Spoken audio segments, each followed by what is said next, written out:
Election 8 February को होने। Pakistan peoples party का ये पहले भी मुतालबा है कि इलेक्शंस हो।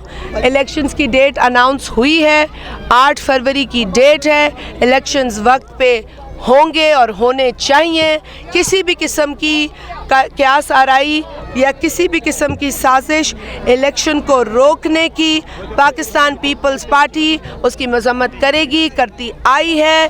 और अगर ऐसी कोई साजिश हुई तो वो पाकिस्तान की जमहूरी सिस्टम को, पाकिस्तान की जमहूरियत को बहुत बड़ा नुकसान पहुंचाएगी। इसीलिए पीपल्स पार्टी इस तरह की कोई भी साजिश कामयाब नहीं होने देगी। कौन सा, किसने बोला है ये?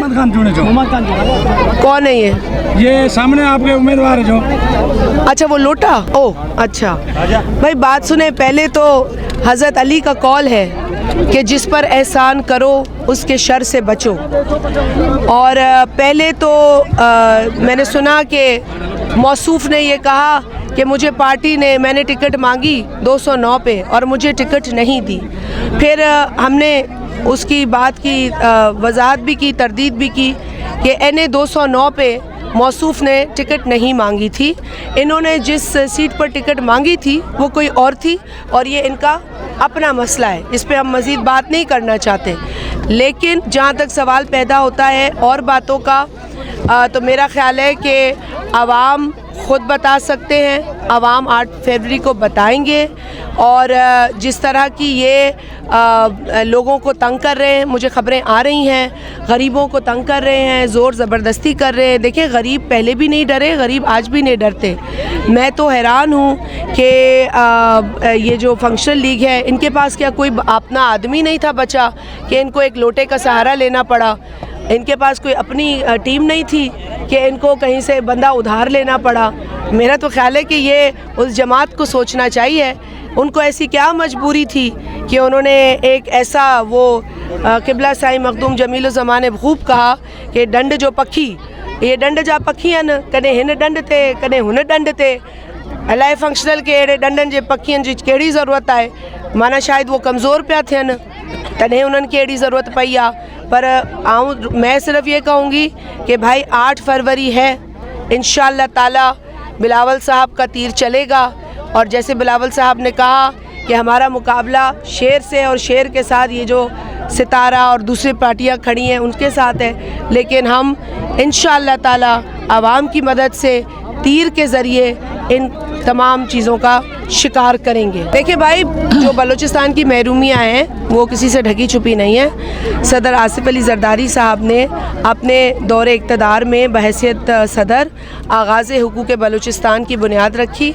उन्होंने बावजूद इसके कि जो मसाइल या महरूमियाँ थीं उसमें उनका कोई हिस्सा नहीं था, लेकिन उन्होंने माफ़ी मांगी बलोच कौम से, बलूचिस्तान के लोगों से, और उन्होंने उनके दुखों का, उनकी तकलीफ़ों का अजाला करने की पूरी कोशिश की। ये यकीनन एक तवील जिदोजहद है बलोचों की, जो लोग बलूचिस्तान में रहते हैं उनकी। और पीपल्स पार्टी समझती है कि किसी के साथ भी नाइंसाफ़ी नहीं होनी चाहिए। अगर कोई जायज़ डिमांड है तो उस पर गौर करने की ज़रूरत है। इंशाअल्लाह ताला जब भी मौका मिला, हमने जो आगाज़ हुकूक़ बलूचिस्तान की बुनियाद रखी थी, हम आगे भी बलोचों की, बलोच कौम की, बलूचिस्तान में बसने वालों की जो महरूमियाँ हैं उस पर मरहम भी रखेंगे और उसकी भरपाई करेंगे इंशाअल्लाह। ॾिसो, उम्मीद त इंशाअल्लाह ताला रब पाक परवरदिगार खां हूंदी आहे। बाक़ी पार्टी जो फ़लसफ़ो आहे।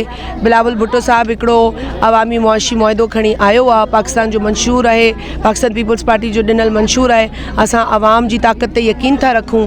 असां चोर दरवाज़े ते कॾहिं यकीन न रखियो आहे, न रखंदासीं। असां आवाम में आहियूं, हमेशह रहिया आहियूं। हिन वक़्तु जेको NA 209 मुंहिंजो तक़यद आहे उहो 70 सैकड़ो सांगड़ ज़िलो आहे तक़रीबन। पहिरीं तव्हांखे ख़बर आहे NA 235 हो, जंहिंमें सिंधड़ी हूंदो हो, वरी सिंधड़ी कढी जॾहिं NA 216 थियो त उन वक़्तु बि NA जे एतबार सां जेके 3 NAs हुया उन में वॾो तक NA 216 हुयो। पोइ बि असां कमकार जी हवाले सां जेको आहे सो कमी पेशी न कई आहे। असां वधि में वधि कमु कराया आहिनि, तक वॾो हुजे या छा बि हुजे, असां कमु कराया आहिनि। ऐं कमु तव्हां ॾिसो पिया, पहिरीं सांगड़ माण्हू दुआ वठण बि कोन्हे, दुआ करण बि कोन ईंदा, ऐं दुआ वठण वारा बि चवंदा टेलीफोन ते त भई तव्हांजी दुआ क़बूल आहे। रोडनि जी अहिड़ी ज़बू हालत हूंदी त हाणे ॾिसो पिया त माण्हू ख़ुशी सां अचनि था, मिलण बि अचनि था, माण्हुनि खे दुआ करण लाइ बि अचनि था, कारोबार लाइ बि अचनि था। ऐं कारोबारी जेका सरगर्मी जेका पेशरफ़्त आहे उन में सरगर्मी आई आहे। ऐं तव्हां ॾिसो था हारी नारी खे बि सहूलियत आहे, ॿार बचे खे सहूलियत आहे। तव्हां मीडिया वारा आहियो, हाणे तव्हां बि हलंदा आहियो हिननि रोडनि ते, तव्हां पाण ॿुधायो अदा हर को इंसानु हिननि रोडनि खे इस्तेमालु करे पियो। तव्हां कंहिंखां बि पुछो, मुंहिंजी पॉलिसी आहे प्यार मोहब्बत। पाकिस्तान पीपल्स पार्टी जी पॉलिसी आहे अमुन। इहा शरारती पॉलिसी असांजी न आहे। असां कॾहिं बि माण्हुनि खे तक़सीम कोन कयो आहे। अॼु बि बिलावल भुट्टो ज़रदारी साहिबु चए थो असांखे इतिहाद खपे, असांखे तक़सीम न खपे, असां इंतिशार में यकीन कोन था रखूं। बाक़ी जेका तव्हां या तव्हांजे वांगुरु कंहिं भाउ कई हूंदी त हुनखे आउं ॿुधायां त हिते अहिड़े क़िस्म जो माहौल आहे जहाँ शायदि सांगड़ जी सियासत खे सम्झो कोन था या सम्झणु चाहियो नथा। सियासत हिते ॿिए क़िस्म जी आहे। हिते जेको हिकिड़ो रूहानियत जे एतबार सां माण्हू ॿधल आहिनि न, उहे क़ाबिज़ थिया आहिनि। असां चऊं था असांखे एतिराम हर मुर्शिद जो आहे, हर पीर जो आहे, पर जेकॾहिं तव्हां मुसलमान आहियो ऐं नबी ते यकीन रखो था, नबी सल्लल्लाहु अलैहि वसल्लम ते, त इहो ईमान आहे। मूंखे इहा ॻाल्हि नथी वणे नऊज़ बिल्ला त केरु नबी जो दर्जो के ॿिए खे ॾे, त आउं उन हवाले सां ॻाल्हायां थी। तव्हां उहे शयूं ॾिसो, महिरबानी करे कॾहिं बि इहा तक़सीम जी ॻाल्हि न कंदा कयो। हिते अमुन बहाल करण लाइ असां वरी जिदोजहद कई आहे। असां अक़लियत खे हिमत ॾियारण लाइ वरी जिदोजहद कई आहे। तव्हांजी हिकिड़ी बि ग़लती जेका आहे न, भले कंहिं बि पार्टी सां तव्हांजो तालुक़ु हुजे, तव्हांजी हिकिड़ी बि ग़लती न हिन तर जे आवाम जे लाइ तकलीफ़ जो बाहिस थी सघे। त असां सभु गॾु आहियूं, जेका बि बिरादरी आहे, क़ौम आहे, रंग आहे, नस्ल आहे, मज़हब आहे, असां सभु हिकु आहियूं। असांखे हिते अमुन जो प्रचार करिणो आहे ऐं को बि ग़लतफ़हमी फैलाइण जी कोशिशि कंदो त उहो खिपरे जो ऐं सांगड़ जो दुश्मन हूंदो। मज़ीद ख़बरनि ऐं तफ़सीलात लाइ विज़िट कयो असांजी वेबसाइट www.awamiNewsHD.com ऐं ॾिसंदा रहो अवामी न्यूज़ HD।